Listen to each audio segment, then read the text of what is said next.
انا يا زين خد لك هالاماني وسلم لي على حلم المعاني.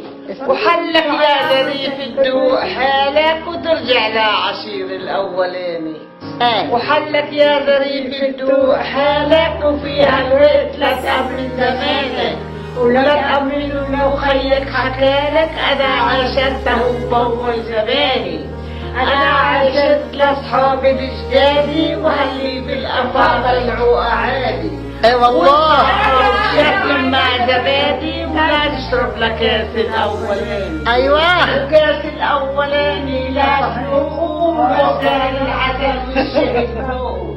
ولا تغمز ولا صاحب يسوقه ولا نادي على امحك ثواني ولا تنادي على قمحك صليبي. ولا تهواش لا طير الغريبي. وهذا الفن وافهم يا حبيبي